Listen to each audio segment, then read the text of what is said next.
ಶ್ರೀ ಗುರುಭ್ಯೋ ನಮಃ. ಮಾಯಿಕಾರ ಪ್ರಭುವೇ ನಮಃ. ಗಣೇಶ ದೇವಿ ವಾಗ್ದೇವಿ ಮಮ ವಾಕ್ಯ ಸಿದ್ಧಿ ಕುರು ಸ್ವಹ. ವಾಸ್ತು ಪುರುಷಾಯ ವಿದ್ಮಹಿ ಕ್ಷೇಮಂಕರಾಯ ಧೀಮಹಿ ತನ್ನೋ ವಾಸ್ತು ಪ್ರಚೋದಯಾತ್. ಆರಾಧ್ಯ ದೈವನಾಗಿರುವಂತಹ ಮಲೆಮಾದೇಶ್ವರರನ್ನ ಮನದಲ್ಲಿ ನೆನೆಯುತ್ತಾ ವಿದ್ಯಾಗುರುಗಳ ತಂದೆ ತಾಯಿಯ ಪಾದಾರವಿಂದಗಳಿಗೆ ನಮಸ್ಕಾರವನ್ನ ಮಾಡ್ತಾ ಜಗದ್ಗುರು ಪಂಚಾಚಾರ್ಯರನ್ನ ಬಸವಾದಿ ಶರಣರನ್ನ ಮನದಲ್ಲಿ ನೆನೆಯುತ್ತಾ ನನ್ನೆಲ್ಲ ಪ್ರೀತಿಯ ವಾಸ್ತುವಿಜ್ಞಾನ ವಾಹಿನಿಯ ವೀಕ್ಷಕ ಬಂಧುಗಳ ಅಂತರಾತ್ಮಗಳಿಗೆ ನಿಮ್ಮ ಮುಗುರು ಮಧು ದೀಕ್ಷಿತ್ ಮಾಡುವಂತಹ ಪರಿಪೂರ್ಣವಾದಂತಹ ನಮಸ್ಕಾರಗಳು. ಅದರ ಜೊತೆಗೆ ಇದೇ ಜುಲೈ 12ನೇ ತಾರೀಕು ಬೆಳಗ್ಗೆ 9ರಿಂದ ಸಂಜೆ 5:30ವರೆಗೆ ನಿಗೂಢ ಪ್ರಶ್ನಶಾಸ್ತ್ರ ತರಗತಿಯನ್ನು ಮಾಡ್ತಾ ಇದ್ದೇವೆ. ಅದರಲ್ಲಿ ತಾಂಬೂಲ ಶಾಸ್ತ್ರ, ಕವಡೆ ಶಾಸ್ತ್ರ, ರಮಲ ಶಾಸ್ತ್ರ, ಶಕುನ ಶಾಸ್ತ್ರ, ಪಂಚಾಂಗ ಪ್ರಶ್ನ, ಹೀಗೆ ಅನೇಕ ವಿಧವಾಗಿರುವಂತಹ ಪ್ರಶ್ನಾ ಭಾಗವನ್ನು ಕಲಿಸ್ಕೊಡ್ತಾ ಇದ್ದೇವೆ. ಯಾರಿಗೆಲ್ಲ ಆಸಕ್ತಿ ಇದೆ ಇದನ್ನು ಕಲಿಯುವಂಥದ್ದು ದಯವಿಟ್ಟು ನೀವು ಸಂಪರ್ಕವನ್ನು ಮಾಡಿ. ಜೊತೆಗೆ ಇನ್ನೂ ಯಾರೆಲ್ಲ ಸಬ್ಸ್ಕ್ರೈಬ್ ಆಗಿಲ್ಲ ಅವರು ಸಬ್ಸ್ಕ್ರೈಬ್ ಆಗಿ, ಫಾಲೋ ಮಾಡಿ, ಸಪೋರ್ಟ್ ಮಾಡಿ ಅಂತ ಈ ಮೂಲಕ ಕೇಳ್ಕೊತೇನೆ. ಕಾರ್ಯಕ್ರಮಕ್ಕೆ ನಮ್ಮ ಹರ್ಷ ಅವ್ರನ್ನ ಇನ್ವೈಟ್ ಮಾಡೋಣ. ಹರ್ಷ ನಮಸ್ತೆ. ಗುರುಜಿ ನಮಸ್ತೆ. ಚೆನ್ನಾಗಿದ್ದೀರಾ ಹರ್ಷ? ಚೆನ್ನಾಗಿದ್ದೀನಿ ಗುರುಜಿ, ನೀವು? ನಾನ್ ಚೆನ್ನಾಗಿದ್ದೀನಿ. ಕಳೆದ ಸಂಚಿಕೆಯಲ್ಲಿ ಮಿಥುನ ರಾಶಿಯವರು ಯಾವ ವಯಸ್ಸಲ್ಲಿ ಮನೆ ಕಟ್ಬೋದು, ಅವ್ರಿಗೆ ಯಾವಾಗ ಯೋಗ ಬರುತ್ತೆ, ಯಾವ ತರ ಜಮೀನ್ ತಗೊಬೇಕು, ಯಾವ ದಿಕ್ಕಲ್ಲಿ ತಗೊಂಡ್ರೆ ಒಳ್ಳೇದು ಅಂತ ತಿಳಿಸ್ಕೊಟ್ಟಿದ್ರಿ. ಈಗ ಹಾಗೆ ಕಟಕ ರಾಶಿಯವರು ಯಾವ ದಿಕ್ಕಲ್ಲಿ ತಗೊಬೇಕು, ಅವ್ರು ಯಾವ ವಯಸ್ಸಲ್ಲಿ ಮನೆ ಕಟ್ಟೋ ಯೋಗ ಬರುತ್ತೆ ಅನ್ನೋ ತಿಳಿಸ್ಕೊಡಿ ಗುರು. ನೋಡಿ, ಈ ಕರ್ಕಾಟಕ ರಾಶಿಯವರು ಇದಾರಲ್ಲ, ಇವರು ತುಂಬಾ ಎಮೋಷನಲ್ ಪರ್ಸನಾಲಿಟಿ. ತುಂಬಾ ಎಲ್ಲವನ್ನ ಕೂಡ ಭಾವನಾತ್ಮಕವಾಗಿ ಯೋಚನೆ ಮಾಡುವಂಥದ್ದು, ಕೊರಗುವಂಥದ್ದು, ಬೇಸರ ಮಾಡ್ಕೊಳ್ಳುವಂಥದ್ದು ಆಗುತ್ತೆ. ಅದಕ್ಕೆ ನೀವು ಗೃಹ ನಿರ್ಮಾಣ ಮಾಡುವಾಗ ಎಮೋಷನ್ಸ್ ವರ್ಕ್ ಆಗಲ್ಲ. ಯಾರೋ ಮೇಸ್ತ್ರಿಗೆ ದುಡ್ಡು ಕೊಟ್ಬಿಡೋದು, ಯಾವ್ದೋ ಇಂಜಿನಿಯರ್ಗೆ ದುಡ್ಡು ಕೊಟ್ಬಿಡೋದು, ಅಯ್ಯೋ ಮಾಡ್ಕೊಡ್ತಾನೆ ಬಿಡಿ ನಮ್ಮವ್ರು ಅಂತ ಕೊಟ್ಬಿಡೋದು, ಆಮೇಲೆ ಅವ್ರ ಹಿಂದೆ ಸುತ್ತದು, ಅಯ್ಯೋ ದುಡ್ಡು ಕೊಡ್ತಾ ಇಲ್ಲ, ಅಯ್ಯೋ ನನ್ಗೆ ಕೆಲಸ ಮಾಡ್ಕೊಡ್ತಿಲ್ಲ ಅಂತ. ಆ ತರದ ಇನ್ಸಿಡೆಂಟ್ಗಳು ಮ್ಯಾಕ್ಸಿಮಮ್ ನಡೆಯುತ್ತೆ. ಅದರಿಂದ ಈ ಕರ್ಕಾಟಕ ರಾಶಿಯವರು ಸ್ವಲ್ಪ ಪ್ರಾಕ್ಟಿಕಲ್ ಆಗಿ ಎಮೋಷನ್ಸ್ ನ ಬದಿಗಿಟ್ಬಿಟ್ಟು ಗೃಹ ನಿರ್ಮಾಣವನ್ನ ಮಾಡುವಂಥದ್ದು ತುಂಬಾ ಒಳ್ಳೇದು. ಇವರು ಎಚ್ಚರಿಕೆಯಿಂದ ಮಾಡಬೇಕು. ನೋಡಿ, ಕರ್ಕಾಟಕ ರಾಶಿಯವರಿಗೆ ಸ್ವಲ್ಪ ಅರ್ಲಿ ಏಜ್ ಅಲ್ಲೇ ಇವರಿಗೆ ನಿವೇಶನ ಮಾಡುವ ಮತ್ತು ಗೃಹ ನಿರ್ಮಾಣ ಮಾಡುವಂತ ಯೋಗ ಬರ್ತದೆ. ನೋಡಿ, ಮೊದಲನೇದಾಗಿ ಇವ್ರಿಗೆ 26ನೇ ವಯಸ್ಸಲ್ಲಿ ಬರುತ್ತೆ. 28ನೇ ವಯಸ್ಸಲ್ಲಿ ನಿವೇಶನ ಮತ್ತು ಗೃಹ ನಿರ್ಮಾಣ ಮಾಡುವಂಥದ್ದು. 30-31ನೇ ವಯಸ್ಸಲ್ಲಿ ಬರುತ್ತೆ. 34ನೇ ವಯಸ್ಸಲ್ಲಿ ಬರುತ್ತೆ. 38 ಅದು ಬಿಟ್ರೆ 40ನೇ ವಯಸ್ಸು, ಮತ್ತೆ 46, 49 ಮತ್ತೆ 53 ಇಷ್ಟು ವರ್ಷಗಳು ಇವ್ರಿಗೆ ಗೃಹ ನಿರ್ಮಾಣ ಯೋಗದ ಸ್ವಲ್ಪ ಬೇಗನೆ ಯೋಗ ಇರುತ್ತೆ, ಅರ್ಲಿನೇ ಬರುತ್ತೆ ಇವ್ರಿಗೆ. ಆದ್ರೆ ಇವ್ರು ಏನಾಗ್ತಾರೆ ಪ್ರಾಬ್ಲಮ್ಸ್ ಅಂದ್ರೆ, ಇವ್ರದ್ದು ಪ್ರಾಬ್ಲಮ್ ಏನಂದ್ರೆ ಇವ್ರು ಒಳ್ಳೆತನೇ ಇವ್ರಿಗೆ ಪ್ರಾಬ್ಲಮ್ ಆಗೋದು, ಎಮೋಷನಲ್ ಆಗಿ ಕನೆಕ್ಟ್ ಆಗೋದು. ಅವ್ರೇನೋ ಸ್ವಲ್ಪ ಚೆನ್ನಾಗಿ ಮಾತಾಡ್ಬಿಟ್ರೆ, ಅದಕ್ಕೆ ನಾನು ತುಂಬಾ ಸರಿ ಹೇಳ್ತಿರ್ತೀನಿ, ಆಸ್ತಿ ವಿಚಾರದಲ್ಲಿ ಜಾಸ್ತಿ ಮೋಸ ಹೋದ್ರೆ ಅದು ಕರ್ಕಾಟಕ ರಾಶಿಯವರೇ ಅಂತ. ಎಮೋಷನಲ್ ಬ್ಲಾಕ್ ಮೇಲ್ ಆಯ್ತಾ. ಈಗ 3-4 ಜನ ಬಂಧುಗಳಿರ್ತಾರೆ, ಅದರಲ್ಲಿ ಇವ್ರಿಗೆ ಸ್ವಲ್ಪ ಪ್ರೀತಿಯಿಂದ ಮಾತಾಡ್ಬಿಟ್ರೆ ಇವ್ರಿಗೆ ಮೋಸ ಮಾಡ್ಬಿಡ್ಬೋದು. ಒಂದ್ ಅರ್ಧ ಎಕರೆ ಕಮ್ಮಿನೇ ಕೊಟ್ಬಿಡು, 1 ಎಕರೆ ಕಮ್ಮಿ ಕೊಟ್ಬಿಡು. ಅಂದ್ರೆ ಎಮೋಷನಲ್ ಆಗಿ ಯಾವ್ದನ್ನು ಕೂಡ ಇವರು ಜಾಸ್ತಿ ಯೋಚನೆ ಮಾಡಬಾರ್ದು. ಮಾಡಿದ್ರೆ ಅದು ಇವ್ರಿಗೆ ಪ್ರಾಬ್ಲಮ್ ಆಗುತ್ತೆ. ಈ ವಯಸ್ಸುಗಳಲ್ಲಿ ಇವ್ರಿಗೆ ಅನುಕೂಲ ಆಗುತ್ತೆ.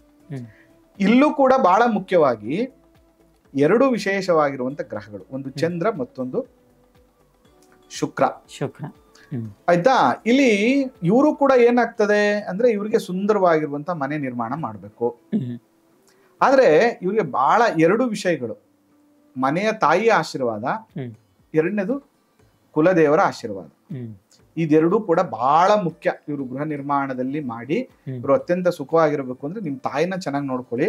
ಎರಡನೇದು ನಿಮ್ಮ ಮನೆ ದೇವ್ರಿಗೆ ಒಗ್ಬಿಟ್ಟು ಬನ್ನಿ, ಮನೆ ದೇವ್ರ ಪೂಜೆಯನ್ನ ಬಹಳ ಶ್ರದ್ಧಾ ಭಕ್ತಿಯಿಂದ ಮಾಡಿದ್ರೆ ಚೆನ್ನಾಗಾಗುತ್ತೆ, ಅನುಗ್ರಹ ಇರುತ್ತೆ. ಇದ್ರಲ್ಲಿ ಕೂಡ ಶುಕ್ಲ ಪಕ್ಷ, ಕೃಷ್ಣ ಪಕ್ಷ, ಚಂದ್ರ ಎಲ್ಲೆಲ್ಲಿ ಬರ್ತಾನೋ ಅಲ್ಲೆಲ್ಲ ಕೃಷ್ಣ ಪಕ್ಷ ಮತ್ತೆ ಶುಕ್ಲ ಪಕ್ಷ. ಈ ಕರ್ಕಾಟಕ ರಾಶಿಯಲ್ಲಿ ಹುಟ್ಟಿರುವಂತವ್ರು ಶುಕ್ಲ ಪಕ್ಷದಲ್ಲಿ ಹುಟ್ಟಿದ್ರೆ ಬಹಳ ಪಾಸಿಟಿವ್ ಆಗಿರ್ತಾರೆ, ಸದೃಢರಾಗಿರ್ತಾರೆ, ನಿಂತ್ಕೊಂಡು ಕೆಲಸ ಮಾಡಿಸ್ತಾರೆ, ಪಾಸಿಟಿವ್ ಆಗಿ ಆಗ್ತಾರೆ. ಒಂದು ಸುಂದರವಾಗೂ ಇರ್ತದೆ ಮನೆ, ಅದ್ರ ಜೊತೆಗೆ ಇಂಟೀರಿಯರ್ ಚೆನ್ನಾಗಿರುತ್ತೆ, ಮನೆನೂ ಚೆನ್ನಾಗಿರುತ್ತೆ, ಮನೆ ಪಾಸಿಟಿವ್ ಎನ್ವೈರನ್ಮೆಂಟ್ ಕೂಡ ಇರುತ್ತೆ, ದೈವಿಕವಾಗಿ ಕೂಡ ಇರುತ್ತದೆ ಇವ್ರ ಮನೆ.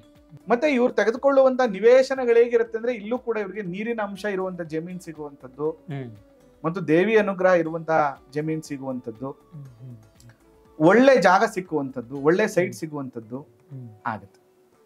ಆದ್ರೆ ಈ ಚಂದ್ರ ಏನಾದ್ರೂ ಅವ್ರ ಜಾತಕದಲ್ಲಿ ಅಶುಭನಾಗಿದ್ದ ಅಥವಾ ಅವ್ರು ಕೃಷ್ಣ ಪಕ್ಷದಲ್ಲಿ ಹುಟ್ಟಿದ್ರು ಕರ್ಕಾಟಕ ರಾಶಿಯಲ್ಲಿ ಅಂದ್ರೆ ಮ್ಯಾಕ್ಸಿಮಮ್ ನೋಡಿ ಸೌತ್ ಈಸ್ಟ್ ಎಕ್ಸ್ಟೆಂಡ್ ಆಗಿರುತ್ತೆ, ಆಗ್ನೇಯ ಬೆಳೆದಿರುತ್ತೆ, ಆಗ್ನೇಯ ಕಟ್ಟಾಗಿರುತ್ತೆ. ಅದು ಯಾವ ಜಾಗಕ್ಕೆ ಹೋದ್ರು ಟಿಲ್ಟ್ ಇರುತ್ತೆ, ಕರೆಕ್ಟ್ ಆಗಿರಲ್ಲ. ಆಗ್ನೇಯ ದಿಕ್ ಜಾಸ್ತಿ ನೀವು ನೋಡಿ ಆಗ್ನೇಯ ದಿಕ್ಕೆ ಬೆಳೆದಿರುತ್ತೆ, ಆಗ್ನೇಯ ದಿಕ್ಕಿನ ದೋಷ ಬರುತ್ತೆ. ಯಾಕಂದ್ರೆ ನಾನು ತುಂಬಾ ವಿಸಿಟ್ ಮಾಡಕ್ ಹೋಗ್ತೀನಲ್ಲ, ಮ್ಯಾಕ್ಸಿಮಮ್ ಕರ್ಕಾಟಕ ರಾಶಿಯವ್ರಿಗೆ ಅವ್ರೇನಾದ್ರು ಕೃಷ್ಣ ಪಕ್ಷದಲ್ಲಿ ಹುಟ್ಟಿದ್ರೆ ಆಗ್ನೇಯ ಅಗ್ನಿ ದಿಕ್ ದೋಷ ಇರೋಂಥ ಸೈಟ್ಗಳೇ ಸಿಗೋದು ಇವ್ರಿಗೆ. ಅಥವಾ ಸೈಟ್ ಚೆನ್ನಾಗಿರುತ್ತೆ, ಮನೆ ಕಟ್ಟುವಾಗ ಅಗ್ನಿ ದಿಕ್ಕನ್ನ ದೋಷ ಮಾಡ್ಬಿಟ್ಟು ಕಟ್ಬಿಡ್ತಾನೆ ಅವನು. ಅವ್ರಿಗೆ ಇದು ಆಗ್ಬಿಡುತ್ತೆ, ನಮಗ್ ಗೊತ್ತಿಲ್ದೇನೆ ಆಗ್ಬಿಡುತ್ತೆ, ಕರ್ಮ ಇದೆಯಲ್ಲ ಅದು ಕರ್ಕೊಂಡು ಹೋಗ್ಬಿಡುತ್ತೆ. ಅದಕ್ಕೆ ಈ ಕರ್ಕಾಟಕ ರಾಶಿಯವರು ಜಾತಕಗಳನ್ನ ಪರಿಶೀಲನೆ ಮಾಡಿಕೊಂಡು ಕಟ್ಟುವಂಥದ್ದು ತುಂಬಾ ಒಳ್ಳೇದು. ಇನ್ನು ನೋಡಿ ಇವ್ರಿಗೆ ಎಷ್ಟು ಚೆನ್ನಾಗಿದೆ, ಚತುರ್ಥೇ ಮೃಗನಾಯುಕ್ತ ಸುಖಿ ಶೃಂಗಾರ ತತ್ಪರ ಲಕ್ಷ್ಮೀ ಪತ್ನಿ ಸಮಾಯುಕ್ತಂ ಸ್ತ್ರೀ ಸುಖಂ ಜ್ಞಾನದಾಯಕಂ ಅಂತ ಹೇಳ್ಬಿಟ್ಟ. ಯಾಕಂದ್ರೆ ಕರ್ಕಾಟಕ ರಾಶಿಯವರಿಗೆ 4ನೇ ಮನೆಗೆ ಶುಕ್ರ ಅಲ್ವಾ, ಅದಕ್ಕೆ ಏನ್ ಹೇಳ್ತಾ ಇದ್ದಾನೆ, ಇವರು ಈ ಮನೆ ಕಟ್ಟದ ಮೇಲೆ ಸುಖವಾಗಿರ್ತಾರಂತೆ, ಸಂತೋಷವಾಗಿರ್ತಾರಂತೆ, ಶೃಂಗಾರದ ಸುಖಗಳು ಇವರಿಗೆ ಪ್ರಾಪ್ತಿಯಾಗತ್ತಂತೆ, ವೈಭವ ಆಭರಣ ಎಲ್ಲವನ್ನ ಕೂಡ ಇವರು ತೆಗೆದುಕೊಳ್ಳುವಂಥದ್ದು. ಮನೆಯಲ್ಲಿರುವಂತ ಹೆಣ್ಣು ಮಕ್ಕಳು ಡಾಮಿನೇಟ್ ಇರ್ತಾರೆ, ಇವರು ಮನೆಯಲ್ಲಿ ಅವ್ರು ತುಂಬಾ ಪಾಸಿಟಿವ್ ಆಗಿರ್ತಾರೆ ಮನೆಯಲ್ಲಿ ಅನ್ನುವಂಥ ವಿಚಾರಗಳು. ಮತ್ತು ಸುಂದರ ವಾತಾವರಣ, ಸುಂದರ ಅಲಂಕಾರ, ಮನೆಯನ್ನ ತುಂಬಾ ಚೆನ್ನಾಗಿ ಇಟ್ಕೊಳ್ಳುವಂಥದ್ದು ಎಲ್ಲ ಕೂಡ ಇವ್ರಿಗೆ ಆಗುತ್ತೆ. ಅಕಸ್ಮಾತ್ ಶುಕ್ರ ಚೆನ್ನಾಗಿಲ್ಲ, ಚಂದ್ರ ಚೆನ್ನಾಗಿಲ್ಲ, ಕೃಷ್ಣ ಪಕ್ಷದಲ್ಲಿ ಹುಟ್ಟೋದ್ರಿ ಅಂದ್ರೆ ಎಲ್ಲ ಉಲ್ಟಾ. ಎಲ್ಲ ಉಲ್ಟಾ ಅಂದ್ರೆ ಶೃಂಗಾರದ ಆಸಕ್ತಿ ಇರೋದಿಲ್ಲ, ಸಂತಾನ ವಿಳಂಬ ಆಗತ್ತೆ, ಮಕ್ಕಳ ಅಭಿವೃದ್ಧಿ ಆಗಲ್ಲ, ಮನೆ 6 ತಿಂಗಳಿಗೆ ಮುಗಿಯೋ ಮನೆ 2 ವರ್ಷಕ್ಕೆ ಮುಗಿಯುತ್ತೆ. ಮತ್ತೆ ಪದೇ ಪದೇ ಫೈನಾನ್ಷಿಯಲಿ ಮೋಸ ಹೋಗುವಂಥದ್ದು, ಯಾರಾದ್ರೂ ದುಡ್ಡು ಕೊಡ್ತಾರೆ ಅವ್ರ ಮನೆ ಕಟ್ತೆ ಹೋಗುವಂಥದ್ದು, ಇಂಟೀರಿಯರ್ ದುಡ್ಡು ಕೊಡ್ತಾರೆ ಅವ್ರು ನಿತ್ಕೊಂಡು ಹೋಗ್ಬಿಡುವಂಥದ್ದು, 1 ತಿಂಗಳಿಗೆ ಮುಗಿಯೋಂತ ಇಂಟೀರಿಯರು 8 ತಿಂಗಳಿಗೆ ಮುಗಿಯುವಂಥದ್ದು, 1 ವರ್ಷಕ್ಕೆ ಮುಗಿಯೋ ಮನೆ 3 ವರ್ಷಕ್ಕೆ ಮುಗಿಯುವಂಥದ್ದು, ಪ್ರಾಬ್ಲಮ್. ಈ ತರದ ಸಮಸ್ಯೆಗಳು ಇವ್ರಿಗೆ ಜಾಸ್ತಿ ಆಗುವಂತ ಸಾಧ್ಯತೆಗಳು ಇರ್ತದೆ. ಮತ್ತೆ ಇವ್ರಿಗೆ ಅತ್ಯಂತ ಶುಭವಾಗಿರುವಂತಹ ದಿಕ್ಕು ಯಾವುದು ಅಂದ್ರೆ south East is very good. South East ತುಂಬಾ ಜನಕ್ಕೆ ಆಗಲ್ಲ. ಸೌತ್ ಈಸ್ಟ್ ನಾ ತುಂಬಾ ಸರಿ ಹೇಳ್ತಿರ್ತೀನಿ, ಸೌತ್ ಈಸ್ಟ್ ಎಲ್ಲರಿಗೂ ಆಗಲ್ಲ. South East commercial is very good, ಎಲ್ಲರಿಗೂ ಆಗ್ ಬರಲ್ಲ ಇದು. ಆದ್ರೆ ಈ ಕರ್ಕಾಟಕ ರಾಶಿಯಲ್ಲಿ ಯಾರೆಲ್ಲ ಹುಟ್ಟಿರ್ತಾರಲ್ಲ ಅವ್ರಿಗೆ ಸೌತ್ ಈಸ್ಟ್ ಆಗ್ ಬರುತ್ತೆ, ಆಗ್ನೇಯ ಆಗ್ ಬರುತ್ತೆ, ನಾರ್ತ್ ವೆಸ್ಟ್ ಆಗ್ ಬರುತ್ತೆ, ವಾಯುವ್ಯ ಆಗ್ ಬರುತ್ತೆ, ಉತ್ತರ ದಿಕ್ಕಿ ಇವ್ರಿಗೆ ಆಗ್ ಬರುತ್ತೆ. ನೋಡಿ ಎಷ್ಟು ಇದು ವಾಯುವ್ಯ, ಆಗ್ನೇಯ, ಉತ್ತರ, ಇವು 3 ದಿಕ್ಕುಗಳು ಕೂಡ ಇವರಿಗೆ ಶುಭ ಫಲಗಳ ಪ್ರಾಪ್ತಿ ಆಗುತ್ತೆ. ಈಗ ಎಕ್ಸಾಂಪಲ್ ಸರ್ ಒಂದ್ ಸೌತ್ ಈಸ್ಟ್ ಕಾರ್ನರ್ ಸೈಟ್ ಇದೆ ಸರ್, ತಗೋಬಹುದು ಅಂದ್ರೆ ಕರ್ಕಾಟಕ ರಾಶಿಯವ್ರು ತಗೋಬಹುದು, ಅನುಕೂಲ ಆಗುತ್ತೆ. ಇಲ್ಲ ನಾರ್ತ್ ವೆಸ್ಟ್ ಅಂದ್ರೆ ವಾಯುವ್ಯ ದಿಕ್ಕಲ್ಲಿ ಸೈಟ್ ಇದೆ ಸರ್, ತಗೋಬಹುದು. ಆದ್ರೆ ಇವ್ರು ಎಲ್ ಸೈಡ್ ತಗೊಂಡ್ರು ಶುಕ್ರ ಚೆನ್ನಾಗಿಲ್ಲ, ಮತ್ತೆ ಅವರು ಕೃಷ್ಣ ಪಕ್ಷದಲ್ಲಿ ಹುಟ್ಟಿದ್ದಾರೆ, ಚಂದ್ರ ಚೆನ್ನಾಗಿಲ್ಲ ಅಂದ್ರೆ ಇಲ್ಲ ವಾಯುವ್ಯ ದಿಕ್ಕಲ್ಲಿ ದೋಷ ಇರುತ್ತೆ, ಇಲ್ಲಾಂದ್ರೆ ಆಗ್ನೇಯ ದಿಕ್ಕಲ್ಲಿ ದೋಷ ಬರುತ್ತೆ. ಏನೂ ದೋಷ ಇಲ್ಲಾಂದ್ರೆ ಮನೆ ಕಟ್ಟವರೇ ಆ ದಿಕ್ಕನ್ನು ದೋಷ ಮಾಡ್ಬಿಡ್ತಾರೆ. ಈಗ ಗೊತ್ತಿಲ್ದಲೆ ತಾಮುಟ್ಟಿರ್ತಾರೆ, ಅವ್ರೇನ್ ಮಾಡ್ಬೇಕು ಗುರುಜಿ? ಆಗ ವಾಸ್ತು ಪ್ರಕಾರ ಆ ಜಾಗವನ್ನ ಸ್ಕ್ವೈರ್ ಮಾಡಿ, ಚೌಕಾಕಾರ ಮಾಡಿ ಬಹಳ ಎಚ್ಚರಿಕೆಯಿಂದ ಇವರು ಮನೆಯನ್ನ ನಿರ್ಮಾಣ ಮಾಡ್ಬೇಕಾಗ್ತದೆ. ಇಲ್ಲಾಂದ್ರೆ ಏನಾಗ್ಬಿಡುತ್ತೆ, ದೈವ ಬಲ ಹೋಗ್ಬಿಡುತ್ತೆ, ಸ್ತ್ರೀ ಶಾಪ ಬಂದ್ಬಿಡುತ್ತೆ. ಅದಕ್ಕೆ ನಾವ್ ಯಾವಾಗ್ಲೂ ಏನ್ ಹೇಳ್ತೀವಿ, ಶುಕ್ರ ಚೆನ್ನಾಗಿಲ್ಲ, ಕೃಷ್ಣ ಪಕ್ಷ, ಕರ್ಕಾಟಕ ರಾಶಿ, ನೀವು ಚಂದ್ರನು ಜಾತಕದಲ್ಲಿ ಚೆನ್ನಾಗಿಲ್ಲ ಅಂದ್ರೆ ಸ್ತ್ರೀ ಶಾಪಕ್ಕೆ ತುತ್ತಾಗ್ತಾರೆ ಅಂತ. ಅವ್ರ ಮನೇಲಿರುವಂತ ಹೆಣ್ಣು ಮಕ್ಕಳು ಫ್ಯಾಮಿಲಿ ಇಶ್ಯೂಸ್ ಅನುಭವಿಸ್ತಾರೆ, ಬೇಗ ಮದ್ವೆ ಆಗಲ್ಲ, ಮನೆ ಹೋದ್ಮೇಲೆ ಹೆಣ್ಮಕ್ಳು ಪ್ರಾಬ್ಲಮ್ ನ ತುಂಬಾ ಫೇಸ್ ಮಾಡ್ತಾರೆ ಅಂತ. ಟೆಕ್ನಿಕಲಿ ಸ್ತ್ರೀ ಶಾಪ ಉಳ್ಳಂತ ನಿವೇಶನಗಳ ಪ್ರಾಪ್ತಿ ಆಗ್ಬಿಡುತ್ತೆ. ಅದಕ್ಕೆ ಈ ಗೃಹ ನಿರ್ಮಾಣ ಮಾಡುವಾಗ ಎಚ್ಚರಿಕೆಯಿಂದ ತಗೊಳ್ಳಿ. ಮತ್ತೆ ನೀವೇನ್ ಮಾಡ್ಬೇಕು ಅಂದ್ರೆ ಆಗ್ನೇಯ ದಿಕ್ಕು ಚೆನ್ನಾಗಿರ್ಬೇಕು, ವಾಯುವ್ಯ ದಿಕ್ಕು ಚೆನ್ನಾಗಿರ್ಬೇಕು, ಉತ್ತರದಿಂದ ಗಾಳಿ ಬೆಳಕು ಚೆನ್ನಾಗಿರ್ಬೇಕು. ಅದೇ ತರ ನಿವೇಶನವನ್ನ ನೀವು ತಗೋಬೇಕು ಮತ್ತು ಮನೆಯನ್ನ ಕೂಡ ಅದೇ ತರ ಕಟ್ಟಬೇಕು. ಈ ರಾಶಿಯವರು ಇದನ್ನೆಲ್ಲ ನೋಡಿ ಸ್ವಲ್ಪ ತಗೊಳ್ಳೋದು ಒಳ್ಳೇದು. ನೋಡಿ ಎಷ್ಟು ಸಪೋರ್ಟ್ ಆಗ್ತದೆ ನಮ್ಮ ಕಾರ್ಯಕ್ರಮ ಅಲ್ವಾ, ಅವ್ರಿಗೆ ಎಷ್ಟು ಯೂಸ್ಫುಲ್ ಇದು.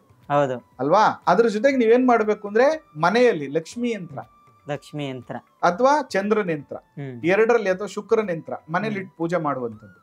ಒಂದು ಗೃಹ ನಿರ್ಮಾಣ ಮಾಡುವ ನಿವೇಶನವನ್ನ ಖರೀದಿ ಮಾಡುವಂತ ಮೊದಲು ದುರ್ಗಾ ಹೋಮ, ಲಕ್ಷ್ಮಿ ಹೋಮ, ಶುಕ್ರ ಶಾಂತಿ ಹೋಮ, ಚಂದ್ರ ಶಾಂತಿ ಹೋಮ, ರುದ್ರ ಹೋಮಾದಿಗಳನ್ನ ಮಾಡ್ಕೊಳ್ಳುವಂಥದ್ದು. ಮತ್ತೆ ಸೋಮವಾರದ ದಿನ ಅಮ್ಮನವರು ಪಾರ್ವತಿ, ಶುಕ್ರವಾರದ ದಿನ ಲಕ್ಷ್ಮಿ, ಪದೇ ಪದೇ ದರ್ಶನವನ್ನ ಮಾಡುವಂಥದ್ದು. ಇದನ್ನ ಮಾಡ್ತಾ ಬಂದ್ರೆ ಇವರ ಏನೆಲ್ಲ ದೋಷಗಳನ್ನ ನಾನು ಹೇಳಿದೆ, ಈಗ ಕೃಷ್ಣ ಪಕ್ಷದ ದೋಷಗಳು, ಜಾತಕದಲ್ಲಿ ಶುಕ್ರ ಚೆನ್ನಾಗಿಲ್ಲ, ಚಂದ್ರ ಚೆನ್ನಾಗಿಲ್ಲ ದೋಷಗಳು, ಈ ತರದ ಎಲ್ಲಾ ಪ್ರಾಬ್ಲಮ್ಸ್ಗಳು ಇವ್ರಿಗೆ ಸಾಲ್ವ್ ಆಗುತ್ತೆ. ಆ ಮನೆಗೆ ಹೋದ್ಮೇಲೆ ಅತ್ಯಂತ ಅಭಿವೃದ್ಧಿ ಆಗುತ್ತೆ. ನೋಡಿ ನಾನು ಯಾಕೆ ಇಷ್ಟೊಂದೆಲ್ಲ ಡೀಟೇಲ್ ಆಗಿ ಹೇಳ್ತಾ ಇದ್ದೀನಿ ಅಂದ್ರೆ, ಸರ್ ನಾವು ಕಟ್ಟಿದೀವಲ್ಲ ಸರ್, ನೆಮ್ಮದಿ ಇಲ್ಲ, ಒಬ್ಬ ವೃಷಭ ರಾಶಿಯವ್ರು ಕಟ್ಟಿದರೆ ಚೆನ್ನಾಗಿದ್ದಾರೆ, ಇನ್ನೊಬ್ಬ ವೃಷಭ ರಾಶಿಯವ್ರು ಕಟ್ಟಿದರೆ ಚೆನ್ನಾಗಿಲ್ಲ. ಕಾರಣ ಏನು ಅಂದ್ರೆ ಈ ವೃಷಭ ರಾಶಿಯವ್ರಿಗೆ ಶುಕ್ರ ಚಂದ್ರ ಚೆನ್ನಾಗಿದ್ದಾನೆ, ಅಥವಾ ಯಾರೊಬ್ರು ಕರ್ಕಾಟಕ ರಾಶಿಯಲ್ಲಿ ಹುಟ್ಟಿದ್ದಾರೆ. ಆ ಕರ್ಕಾಟಕ ರಾಶಿಯಲ್ಲಿ ಹುಟ್ಟಿರುವಂತವ್ರಿಗೆ ಶುಕ್ರ ಮತ್ತೆ ಚಂದ್ರ ಚೆನ್ನಾಗಿದ್ದಾನೆ, ಅವನು ವೈಭವಯುಕ್ತದ ಮನೆ ಚೆನ್ನಾಗಿದ್ದಾನೆ ಮನೆಗೆ ಹೋದ್ಮೇಲೆ. ಇವನು ಅದೇ ರಾಶಿ, ಬಟ್ ಇವನಿಗೆ ಶುಕ್ರ ಚಂದ್ರ ಚೆನ್ನಾಗಿಲ್ಲ, ಅಥವಾ ಕೃಷ್ಣ ಪಕ್ಷದಲ್ಲಿ ಹುಟ್ಬಿಟ್ಟವನೆ, ಇವನಿಗೆ ಚೆನ್ನಾಗಿಲ್ಲ. ಕಾರಣ ಏನು ಅಂತ ಗೊತ್ತಾಯ್ತಾ? ಹೌದು ಗುರುಜಿ, ಈಗ ಎಲ್ಲ ಹೇಳ್ತಾರೆ ನಂದು ವೃಷಭ ರಾಶಿ, ನಿಂದು ವೃಷಭ ರಾಶಿ, ನಾನು ಚೆನ್ನಾಗಿದ್ದೀನಿ, ನೀನ್ ಯಾಕೆ ಹಿಂಗಿದ್ಯಾ ಅಂತ. ಅಲ್ವಾ? ಯಾಕೆ ಅಂದ್ರೆ ನಿನ್ನ ಜಾತಕ ಬೇರೆ, ನನ್ನ ಜಾತಕ ಬೇರೆ, ನೀವು ಹುಟ್ಟಿರೋದು ಬೇರೆ ಸಮಯ, ನಾನು ಹುಟ್ಟಿರುವಂತದ್ದು ಬೇರೆ ಸಮಯ. ಅದಕ್ಕೆ ಈ ರೀತಿಯ ದೋಷಗಳಿದ್ದಂತ ಸಂದರ್ಭದಲ್ಲಿ ನೀವು ಪರಿಹಾರಗಳನ್ನ ಮಾಡಿಕೊಳ್ಳುವಂತ ಅವಶ್ಯಕತೆ ಇರ್ತದೆ. ಬೇಕಾದ್ರೆ ಇದೊಂದು ಪರೀಕ್ಷೆ ಅಂತ ಮಾಡ್ಬಿಡ್ಲಿ ಅವರು, ಕರ್ಕಾಟಕ ರಾಶಿಯವರು. ನೋಡಿ, ಅವ್ರು ತೆಗೆದುಕೊಳ್ಳುವಂತ ಜಾಗ, ಕಟ್ಟಿರುವಂತ ಮನೆ ಅಗ್ನಿ ಮೂಲೆ, ವಾಯು ಮೂಲೆ, ಉತ್ತರ ಮೂಲೆ ದೋಷ ಇರುತ್ತೆ ನೋಡಿ, ಅಥವಾ ಆ ತರದ್ದೇ ಸಿಗುತ್ತೆ, ಅಥವಾ ಮನೆ ಕಟ್ಟುವಾಗ ಅದು ಪ್ರಾಬ್ಲಮ್ ಮಾಡ್ಕೊಬಿಟ್ಟಿರ್ತಾರೆ ಅವ್ರ ಮನೇಲಿ ಅವ್ರ ತಂದೆದು ಆ ರೀತಿ ರಾಶಿ ನೋಡಿ ತಗೊಳ್ಳೋದು ಒಳ್ಳೇದವ್ರು. ಇದು ನಾವು ಯಜಮಾನನ ಬಗ್ಗೆನೇ ಮಾತಾಡ್ತಾ ಇರೋದು ಈಗ ಫಸ್ಟ್, ಆಯ್ತಾ? ಅದ್ ಯಾರಾದ್ರೂ ಇರ್ಲಿ, ಈ ರಾಶಿಯಲ್ಲಿ ಹುಟ್ಟಿರೋರು ಪ್ರಥಮ ನಿವೇಶನ, ಪ್ರಥಮ ಗೃಹದ ವಿಷಯಗಳನ್ನೇ ಇವತ್ತು ನಾವು ಚರ್ಚೆ ಮಾಡ್ತಾ ಇರೋಂಥದ್ದು.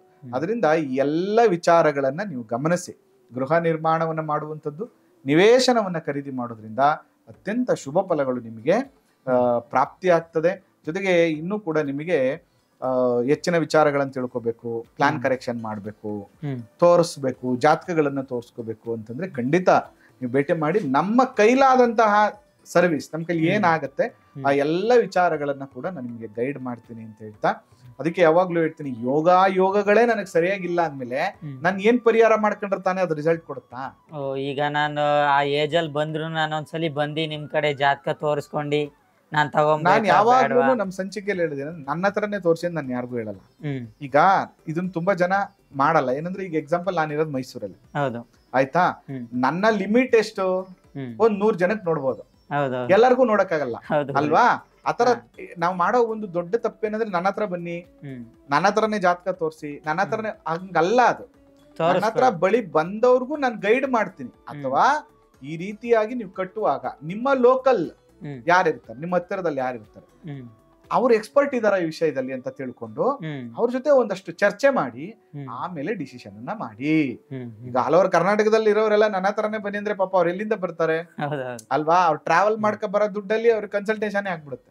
ಅದಕ್ಕೆ ನಾ ಹೇಳೋದೇನಂದ್ರೆ, ಖಂಡಿತ ನನ್ನ ಹತ್ರ ಬಂದ್ರೂ ಕೂಡ ನಾನು ನೋಡ್ತೀನಿ, ಆದ್ರೆ ಖಂಡಿತ ನೀವು ಮಾಡುವಾಗ ಎಲ್ಲ ವಿಷಯಗಳನ್ನ ಗಮನದಲ್ಲಿ ಇಟ್ಕೊಂಡು ನೀವು ಮಾಡೋದ್ರಿಂದ ಅತ್ಯಂತ ಶುಭ ಫಲಗಳು ಪ್ರಾಪ್ತಿ ಆಗುತ್ತೆ ಅಂತ ಹೇಳ್ತಾ, ಈ ಕರ್ಕಾಟಕ ರಾಶಿಯವರು ಯಾವ ಏಜಲ್ಲಿ ಗೃಹ ನಿರ್ಮಾಣ ಮಾಡ್ಬೋದು, ನಿವೇಶನ ಖರೀದಿ ಮಾಡ್ಬೋದು, ಮತ್ತು ಅವ್ರಿಗೆಲ್ಲ ಯಾವ ರೀತಿಯ ಅನುಕೂಲಗಳು ಅನಾನುಕೂಲಗಳಿರ್ತದೆ, ಯಾವ ವಿಚಾರದಲ್ಲಿ ಆಗುತ್ತೆ, ಎಲ್ಲ ವಿಷಯಗಳನ್ನ ತಿಳಿಸ್ಕೊಟ್ಟೆ. ಜೊತೆಗೆ ಒಂದು ಮಿಸ್ ಮಾಡಿದ್ವಿ ನಾವು, ಅವ್ರಿಗೆ ಯಾವ ದಶಾದಲ್ಲಿ ಅವರು ಪ್ರಯತ್ನ ಮಾಡ್ಬೇಕು ಅಂತ ಹೇಳಿ, ಯಾವಾಗ ಯೋಗ ಬರುತ್ತೆ ಅಂತ. ನೋಡಿ, ಇವ್ರಿಗೆ ಚಂದ್ರ ದಶೆ ಮತ್ತು ಶುಕ್ರ ದಶೆ ಈ ಎರಡು ಅತ್ಯಂತ ಪಾಸಿಟಿವ್. ಆಪ್ಷನಲ್ ಗುರು ದಶೆ ಕೂಡ ಆಗುತ್ತೆ.